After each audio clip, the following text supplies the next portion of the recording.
On this episode of China Uncensored, the Chinese Communist Party says they want to spread peace around the world. But just in case, they're also filling the skies with terrifying war machines. Welcome back to China Uncensored. I'm Chris Chappell. We all know America has the world's greatest military.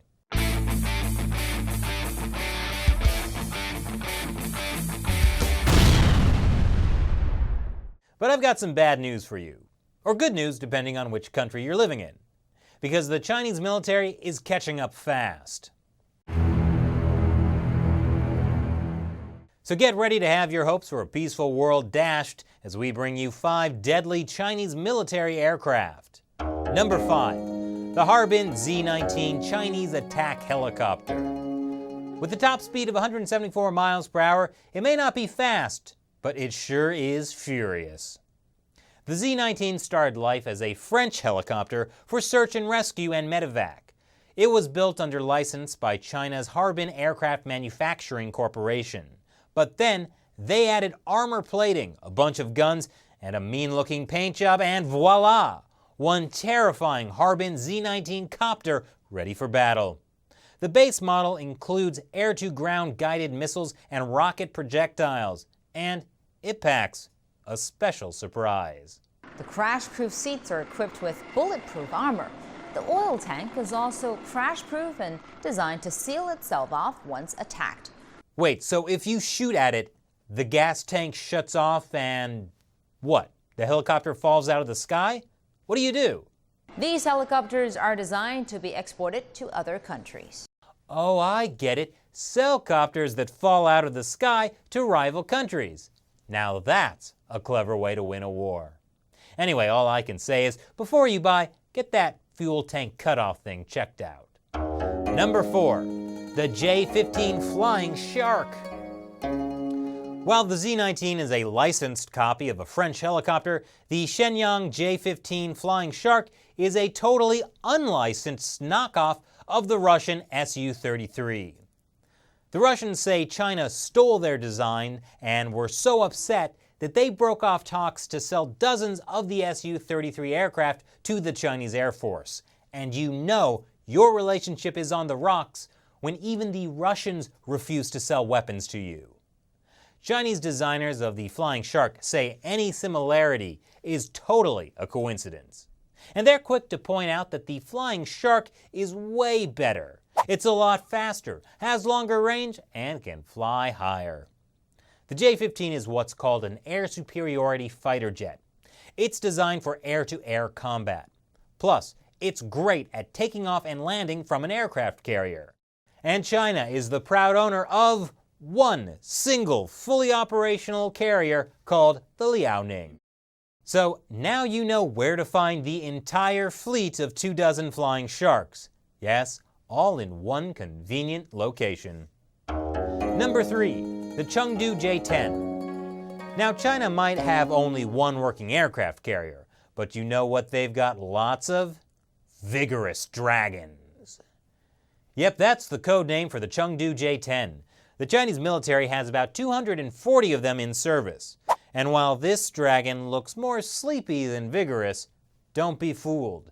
According to Military Today, this is the first Chinese-developed combat fighter that approaches Western fighters in terms of performance and capability. It's got cannons, air-to-air missiles, laser-guided bombs, free-fall bombs, and rockets. But you wouldn't get that from any Chinese air show. No, the whole project was so secret that the first photos of the J-10 didn't come out until 3 years after its maiden flight in 1998. But there was not so much secrecy with the J-10's more recent successor, which brings us to number 2, the J-11 warplane. There are plenty of selfies on Chinese social media of pilots in their knockoff Russian fighter planes. And with each one, China gets another black mark in the books of Russian arms dealers.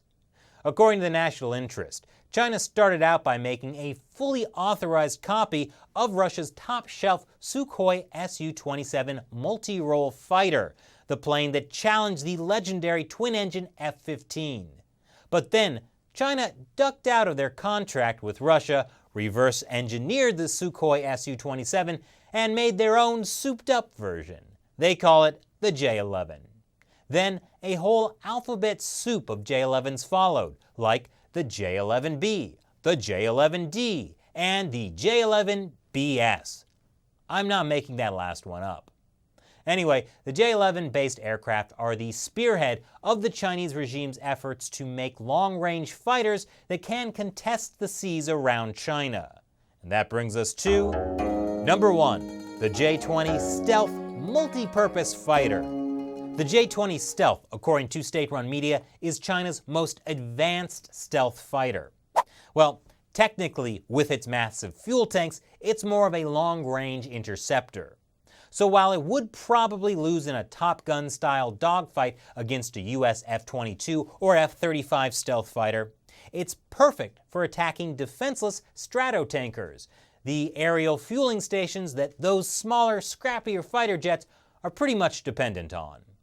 China's Air Force recently declared the newest generation of the J-20 to be combat-ready. But designers admit there are a few wrinkles left to iron out, like engine reliability, control systems, stealth coat, hull materials, and infrared sensor. Wait, those sound like kind of big problems. Let's just take the state-run media's word for it. The J-20 is really, really deadly. Now, all these dangerous Chinese planes in the sky can only mean one thing: way more people believing in chemtrails. And if you believe experts like historian Alfred McCoy, who writes about the challenges to U.S. global power, thanks in part to high-tech aircraft, China could soon become the world's biggest military superpower. And now, it's time for a fan question from one of our supporters on Patreon. Roberto Miglioli asks, Chris, how far is China willing to go regarding the South China Sea standoff? Do you think China will go to war to secure that area? I think the better question is, would any country go to war to stop the Chinese Communist Party? Because short of that, nothing is stopping the Communist Party in the South China Sea. Despite neighboring countries and even an international court telling them not to, the Communist Party built up fake islands in disputed territorial waters. And even though Chinese leader Xi Jinping promised China wouldn't militarize those islands, they've put missile launchers and even recently landed a long-range bomber in those disputed territorial waters. That means China can now project military power anywhere in Southeast Asia, and as far away as northern Australia. So the party has already all but secured the area without going to war. Thanks for your question, Roberto. And everyone else, remember that as a bonus for supporting China Uncensored with $1 or more per episode, I'll answer your questions too. Click the link below. And what do you think about China's efforts to fill the skies with flying sharks and vigorous dragons and other deadly aircraft? Leave your comments below. Once again, I'm Chris Chappell. See you next time. Find out about China's secret military planes and what it means for the world. Visit ChinaUncensored.tv. We upload full half-hour episodes you won't see on YouTube. Learn about the shady practices of the Chinese regime before even world leaders do. ChinaUncensored.tv.